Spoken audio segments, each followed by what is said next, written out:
पूछा चांद से कि देखा है कहीं मेरे यार सा हंसी, चांद ने कहा चांदनी की कसम नहीं नहीं नहीं। मैंने पूछा चांद से कि देखा है मेरे यार सा हंसी, चांद ने कहा चांदनी की कसम नहीं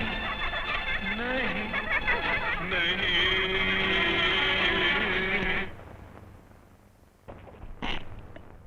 இந்த அளவுக்கு ருசியான ஒரு சாப்பாடு இது வரைக்கும் என் வாழ்க்கையில நான் சாப்பிட்டதே கிடையாது. எங்க அம்மா எனக்கு சமைச்சு கொடுத்த சாப்பாடு அதே டேஸ்ட்ல இருக்கு.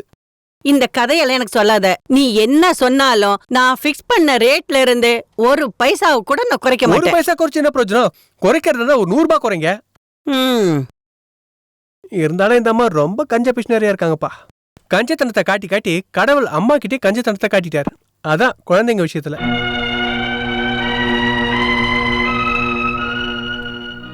அம்மா சாரி, நான் ஒன்றும் வேணும்னு சொல்லல, சும்மா ஒரு காமெடிக்காக தான்.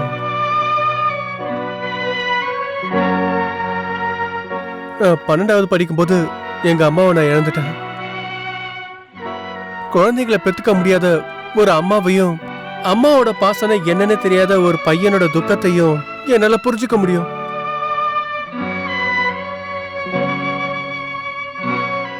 அது மட்டும் இல்லாம நான் இங்க வந்ததால உங்களுக்கு ஒரு பையன் கிடைச்சிட்டான்ல, அப்புறம் எனக்கு ஒரு அம்மா கிடைச்சிட்டாங்க. இதுக்கப்புறம் நீங்க அப்பாவுக்கு லெட்டர் எழுதும் போது நல்ல பாசத்தை காட்டுற ஒரு மகன் கிடைச்சிருக்கான்னு நீங்க எழுதணும். அப்புறம் நிறைய பரிசுகளோட இந்த மகனை பாக்கிறதுக்காக அவர் இங்க வருவாரு. நீ ஸ்கூலுக்கு போனாலும் இப்படியேதான் பேசிட்டு இருப்பியா? அப்புறம் அந்த மாயா ரொம்ப ஸ்ட்ரிக்ட். அவங்க அப்பா நடத்திட்டு இருந்த ஸ்கூல தான் இப்ப அவ நடத்திக்கிட்டு இருக்கா. குழந்தைங்களுக்கு ஃபிட்னஸும் டிசிப்ளினும் நல்லது. ஒரு வேலைக்காக இந்த ஜேம்ஸோட தன்மானத்தை அடகு வைக்க முடியாது. இந்தா. தேங்க்யூ. மாயா, அவன் வரத்துக்கு லேட் ஆகும் போல. நம்ம போய் சாப்பிட்டு தூங்கலாமா? அவன் வரும்போது வரட்டும். இன்னும் நேரம் ஆகலையா ஆண்டி? பிஜு வந்ததுக்கு அப்புறம் ஒன்னா சாப்பிடலாம். ஐயோ, குளிர் ரொம்ப அதிகமா இருக்கு. நாம அதை டிஸ்போஸ் பண்ணிட்டு கோயம்புத்தூர் ஃபேக்டரிக்கு பக்கத்துல போய் தங்குறது தான் நல்லது. என்ன ஆண்டி நீங்க? பொதுவா எல்லாரும் வந்து கொடைக்கானல்ல என்ஜாய் பண்ணிட்டு போவாங்க. நாம இந்த ஊரை காலி பண்ணிட்டு கோயம்புத்தூர்ல போய் தங்க முடியுமா? இது என் அப்பா ஆரம்பிச்ச ஸ்கூல். இத வித்துட்டு போலான்னு சொன்னா. ஐயோ, இந்த குளிரை யாராலையும் தாங்க முடியாதுமா. அப்புறம் உன்னை தனியா விட்டுட்டு என்னால எப்படி போக முடியும்?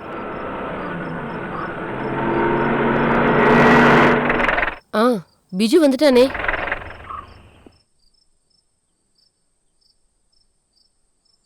நீ வரத்துக்கு ஏன் இவ்வளவு லேட் ஆகுது? வரத்துக்கு முன்னாடி ஒரு ஃபோன் பண்ணி சொல்லிருக்கலாம்ல.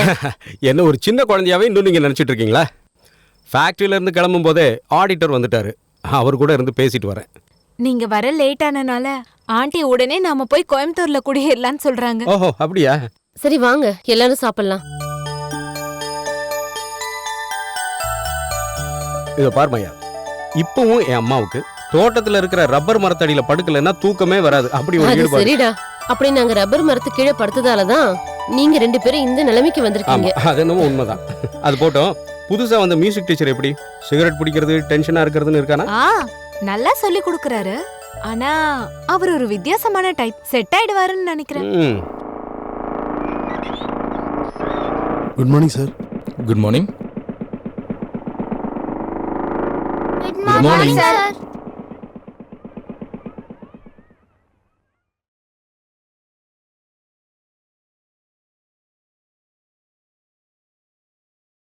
வேலையெல்லாம் முடிஞ்சுதா? முடிஞ்சது. ஆஹா, வினய் சார் வந்தாச்சா?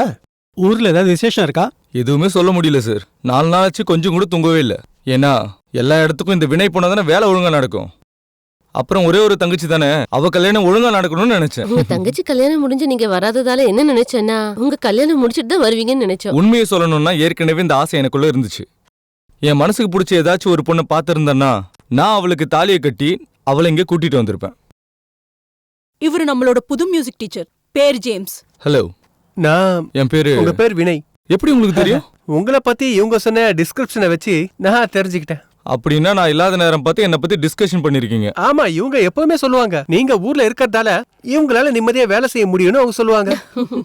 ஓஹோ, காமெடி பண்றீங்களா? ஆமா ஆமா, இந்த சீரியஸான விஷயங்கள் புரியாதவங்களுக்கு நான் கொஞ்சம் காமெடியா சொல்லுவேன். இங்க பாரு, ஒரு நிமிஷம். Excuse me. ஐயா, வாங்க வாங்க. நீங்க இப்பதான் ஜாயின் பண்ணிருக்கீங்க. எனக்கு இங்க 5 வருஷம் சர்வீஸ் இருக்கு. இந்த டீச்சர்ஸ் முன்னாடி பந்தா காட்டுற இந்த பிஹேவியர் இருக்குல்ல, அது என்கிட்ட பலிக்காது. புரிஞ்சுதா? கிளாசிக்கல் மியூசிக்கை நீங்க கத்துக்கணும், அவ்வளவுதானே? அத நானே உங்களுக்கு சொல்லி கொடுக்கறேன் சார். மியூசிக்கை கத்துக்கிறதுக்கு இப்படி வெக்கப்படுற ஆளை நான் இப்பதான் பாக்குறேன். நீங்களும் கத்துக்க ஆசைப்படுறீங்களா?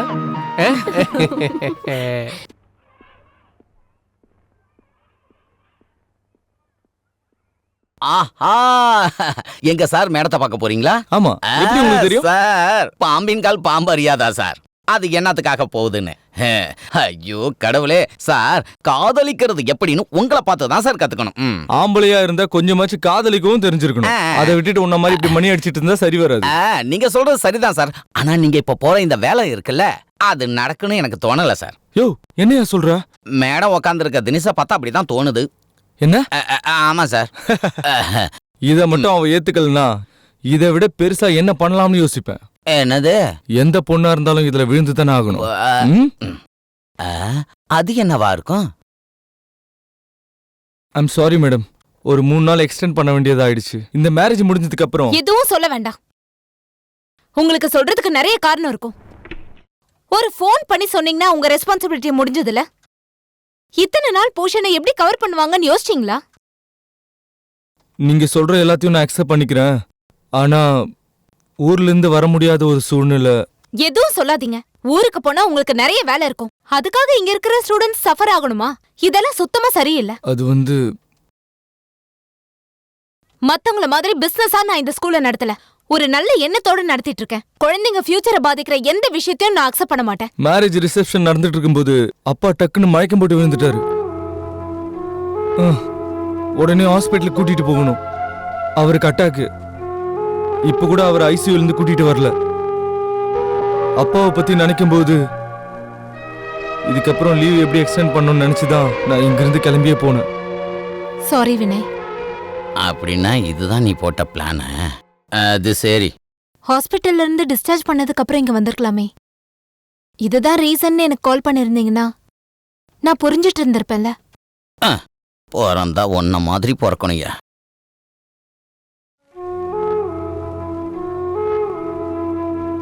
ஏன் அப்பாக்கும் இப்படிதான் நடந்தது?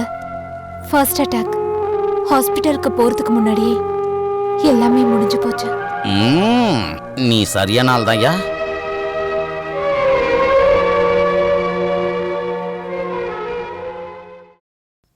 சரி, நீங்க கிளம்புங்க வினய்.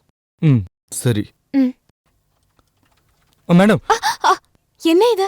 இதுல கொஞ்சம் பலகாரம் இருக்கு, உங்களுக்காக கொண்டு வந்தேன். நான் இங்க கிளம்பி வரும்போதே உங்ககிட்ட கொடுக்க சொல்லி அம்மா ரொம்ப கட்டாயப்படுத்தினாங்க. அதனால கொடுக்கலான்னு.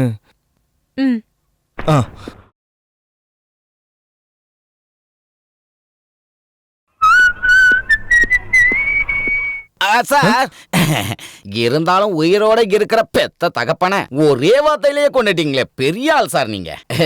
யோ குணசேகரா, நாம ஒவ்வொருத்தரோட வீக் பாயிண்ட் என்னன்னு புரிஞ்சுக்கிட்டு அதை அனுசரிச்சு நம்ம போய் சொல்லணும்.